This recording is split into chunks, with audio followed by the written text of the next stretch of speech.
Hey guys, it's Monica here, and I am back to talk to you more about my Happy Planner series. Um, when I first started looking into the Happy Planner, and even after I'd purchased mine and waited till it started because I bought it in June and mine didn't start till July, and even planning the first couple of weeks, I felt like my life wasn't busy enough or exciting enough. I mean, I knew I was busy, but not like, I don't know, cool stuff, different things we were going or meetings. Since I'm a stay-at-home mom, there's not really much meetings. It's grocery stores and activities with the kids and whatnot. But I didn't feel like my life was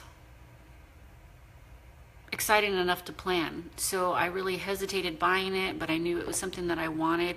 I wanted to be more organized and productive for when my daughter starts kindergarten this month. So I knew I wanted something to start keeping track. And like I'd mentioned before, I was just not having any luck with other planners and electronic planners. So I went with a Happy Planner. Well, now that I have my Happy Planner, there is days that I don't have enough room to write because of all the things that I've decided to start tracking in mine that have worked for me. But I hear a lot of people say that their life isn't busy enough or exciting enough to use a Happy Planner or another decorative planner. So today I am going to help you brainstorm some ideas. There is going to be a blog post that follows because I know that I will leave something out, but I wanted to come on and talk to you and just kind of give you some ideas, and you can check out the blog post later, and there will be probably more added to it. So first off, the stuff that's expected, the stuff that you do every day, your to-do list, your doctor's appointments, kids' activities, school, work schedules, projects due,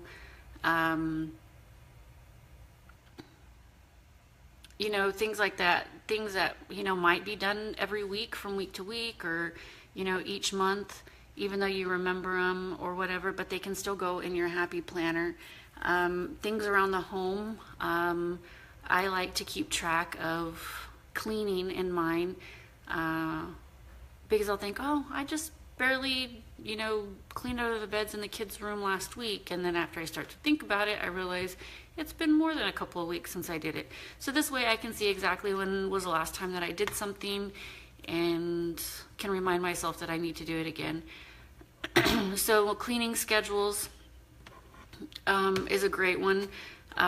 Projects around the house that you want to do, whether it's painting another room or whatnot, but even just ideas, maybe something will pop in your head and you want to buy something new for a different room or paint a room a different color.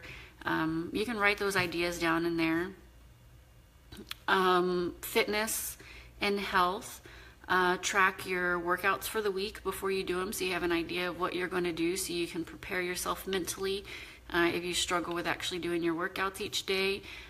Track the stats from your workouts, how long you worked out, what you did, how many calories you burned, how far you ran, how you felt during your workout, and so forth. Do a tracker for what I ate today. That way you can see what you're actually putting into your body and what you're eating each day, and maybe ideas of meals that you want to make. That goes into meal plans. Make your meal plan for the week and write it down in your planner. If you have health issues or things that you track with your health, like I'm diabetic, so writing down my glucose levels in there is helpful. Somebody with high blood pressure might do their blood pressure. If you're tracking ovulation or any of those things, those are all things that can be written down in there. Your hydration, there's a lot of cool stickers for hydration, and instead of each day, having to write one, there's like a weekly hydration tracker, and it's got your days of the week, and it's got so many different little water drops, and you just check off as you finish 8 ounces of water. So health and fitness, there's a lot that you can track with health and fitness. faith, if you've got a prayer list, if you are planning out the, what you're going to read, Bible studies or sections you're going to read, you can write those down. If you've been to church and there's something you want to remember from the sermon that day, stuff like that. Your budget, how much you spent that day, how much you saved, how much you have to spend, bills. I'm horrible about remembering to pay bills. Christopher was usually the one who pays bills, but since I've been doing the Happy Tracker, I've started to take care of it. But on my monthly, I add a little sticker for each bill that I have and place it on the day that it's due, and I'll write in how much is due, and once I've paid it, I check it off. And that has helped me keep up with that. So budgeting, random things, entertainment, maybe your favorite TV show, reminding yourself when it shows, movies that are coming out and hitting theaters or DVD or Netflix or whatnot. Books that you want to read or are reading. I know I see a book every time I get onto Amazon or walk into the store, and I say that that's something that I want to read, and then I completely forget the name of the title, the name of the book, and it never gets read. So now I write down if there's something that I want to read or something that I want to watch, a documentary or whatnot, and then I can go back to it. You can keep track of the things that you are watching and you are reading and make little notes from them, or an album that you're really listening to a whole bunch and have like on repeat. Holidays and vacations, write down, gifts. I know that throughout the year I see something somewhere and I think, oh, that would be really cool to get my mom or to get my daughter, and then when it comes time for Christmas to come around, I don't remember what it was, or I don't remember where I saw it, and then I can't find it again. So, write down little things you see, or it can even be that you've noticed your mother-in-law wearing a lot of scarves, so you think, hey, that's a good idea to get her for Christmas. So you can, track things like that. If you're hosting a party for the holidays or birthdays or whatever, keeping track of guest lists or food, what's going to be prepared for food, vacations, your itinerary, your reservations. Those are all things that can be written down in there also.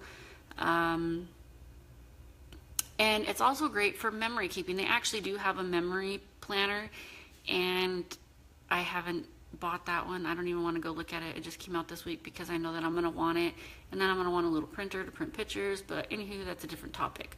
I use mine for memory keeping now. The weekends, I really don't plan for much because it's just kind of whatever we feel like doing that day. So that's usually when I write down a lot of my notes, because it's when we, do more things on a whim. But I'll write down, things that we did that was out of the norm, or during the week I'll write down funny things that my kids say. Because they're always saying something crazy, and 2 or 3 days later I try to tell somebody about it and I do not remember what it is that they said, but I just remember laughing so hard. So now all throughout the week there's little quotes. Logan said this, Ellie said that, and I can go back and I can look at them and I can remind myself of that. So it's nice for those little memories and funny things that your kids say, or maybe it was a lunch you went to with some friends and something was brought up and everybody was laughing. That way you can look back on it and remember it and kind of, relive it by reading it again.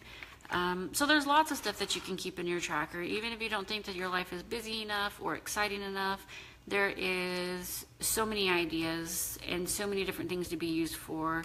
Like I said, meal trackers, fitness trackers, memory planning, recipes. There's so much, and they're a lot of fun. I hope these ideas helped you brainstorm some more to write in your Happy Planner if you are a Happy Planner user or other decorative planner. But I guess that's it for today. I hope you have a great day, and let me know what else you track in your planner in the comments below. Have a nice day. Bye.